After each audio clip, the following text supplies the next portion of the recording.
Should the Ukrainians cede territory, or should they keep fighting until they win back all their territory? That is the question that is facing the Ukrainian leaders as they meet in Berlin with European leaders and US leaders as they try to continue to receive support and find a way to achieve their war goals. So, excuse me, the question is coming up more often, especially from the United States, that it's inevitable that Ukraine has to cede territory. They need to do it sooner or later. And the sooner they do it, the more lives that will be saved, the more territory that will be saved, the more cities, jobs, industries, etc. will be saved. However, the desire within Ukraine is to continue on with this war and to ignore all the calls from some U.S. leaders to make a quick end with a peace deal that approximates to the Russian demands. So we have this report coming from the Kiev Independent where they go and interview people about the question of whether Ukraine should cede territory and who should really decide this matter. Should it be the people? Should it be the leaders? Should it be their parliament or their assembly, their national assembly? Should there be a referendum? So they apparently go among the city finding random people. However, all media in Ukraine is run through the SBU, which is the Ukrainian KGB. So this is Budanov, Valery Budanov. He's in charge of the SBU. The SBU was basically captured by the CIA in 2014. So this is a mechanism for propaganda. So we have one individual, this person with a microphone. You have behind them someone with a camera. And they go and they conveniently find people to interview who give them their opinions about what should happen. So this is all in this, I guess this is a central area where they must have shops. So all these individuals that they interview supposedly are just picked at random, but all give the same exact reply. Surprise, surprise. And of course, that we should not do it. We should not cede to the enemy. We should not stop fighting. We can win back our territory. And the replies, many of them have given these smart guy replies. If there needs to be a DMZ, it should be within Russian territory, not on Ukrainian territory. So ha ha ha, he he he. Of course, that sounds like really funny, but it's strange that so many of those interviewed practically just repeated verbatim the same answers, just with different framing. So anyway, this is basically the position of the government in Ukraine. The SBU communicates the official position through their official media. The Kiev Independent, there's no way that this is independent. No way ever. This is completely controlled in part by U.S. NGOs, in part by the CIA, in part by Ukrainian authorities, in part by MI6. Who knows who's all participating in this Kiev Independent? But surprise, surprise, they all seem to give the same answer when asked the question about ceding territory. Strangely enough, a poll done back in August found that a large majority of Ukrainians want their government to seek to negotiate an ending to the war as soon as possible. So how is it that this interview in Kiev found 100% of the respondents to say zero end of the war, zero negotiations, zero ceding of land. And at the same time, we have 70% of Ukrainians who want this war to end as soon as possible, to find a negotiated end and to finish it off. And if we look at the map, what's going on the front lines, we have two key hub cities, Guliapole, Orikhiv. These were the anchor cities that were keeping the Russians at bay. Guliapole is now falling. Part of the city is now already occupied by the Russian forces. Orikhiv is close to being reached by the Russian forces. Once these two key defensive anchor cities, Guliapole and Orikhiv, fall, then guess where the Russian troops are going? So they're going to where? Zaporizhia. I think people have heard that city mentioned a few times, Zaporizhia. This is the Oblast, Zaporizhia Oblast. Zaporizhia is a city of 1 million, and once Russia gets close, there's no defensive lines. It's on the wrong side of the river. Maybe they need to pick up the city and move it to the other side of the river. Oops, too late. So there's no defensive lines. They can't move the city. Once the Russians get there, basically, it's over for Zaporizhia. They won't be able to set up really any defensive lines. And how soon are we to having Russian forces in Zaporizhia? If we go to Guliapole, we see the most recent advances. This is on the military summary map. You see the Russians have already entered the southern part of Guliapole, is already in the northern part, and so basically they're cutting the city in two, and this city is days or weeks away from falling. This is quite a big city, so it'll take the Russians a bit, but once they get through that, you see next to this line there is a river. You can see the river. Next to the river is a defensive line. It has dragon teeth. It has barbed wire, 2 lines of barbed wire, and I'm not too sure if in between them the dragon teeth are on the other side of the barbed wire. I think in between. But anyway, they set up a hastily constructed defensive line. Shouldn't take the Russians too much to get through that. This isn't the Surovikin line that the Russians constructed that led to the destruction of the Ukrainian force in the summer of 2023 that launched themselves on the Surovikin line and were completely erased. All their military equipment, the soldiers, everyone who got into that line, basically it was a total loss. And but the Ukrainians tried to imitate something similar. They just didn't quite get there. I don't know, because they lacked the equipment, they lacked the material, they lacked the money, they lacked the manpower. But anyway, there is a line you can see here where the red reaches. On the other side of that is their defensive line. Once they get through that, then there's basically nothing standing in their way until Zaporizhia. Okay, so take a look at Zaporizhia.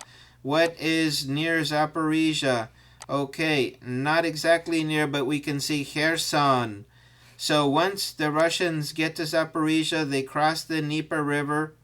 Then they're going to move their way in through the Dnipro Oblast, and they will move down towards Kherson. So once they get to Kherson, what is Kherson next to or nearby?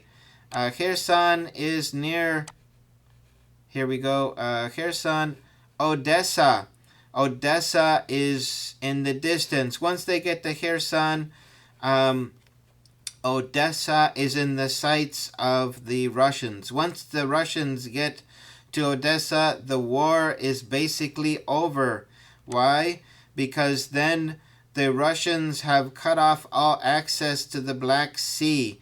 If you have Russian troops all the way down to Odessa, then they can move over to Moldova.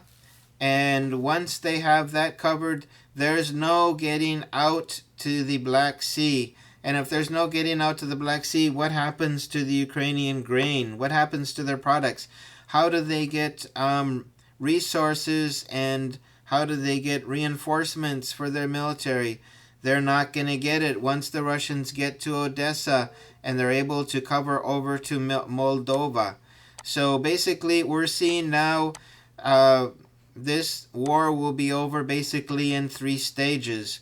Getting to Zaporizhia, getting to Kherson, getting to Odessa. So we're in the last of the 3 stages for the end of this war. And what the Ukrainians needed to do was they needed to try to push for a peace deal before the Russians get to Zaporizhia. Once they get to Zaporizhia, then they don't have any reason to stop to get to Kherson. Once they get to Kherson, they don't have any reason to stop to get to Odessa. Once they get to Odessa, the war is over, because Ukraine will become essentially a rump state. They will be saddled with debt without any ability to have access to the Black Sea. They'll have to export all their products through Poland.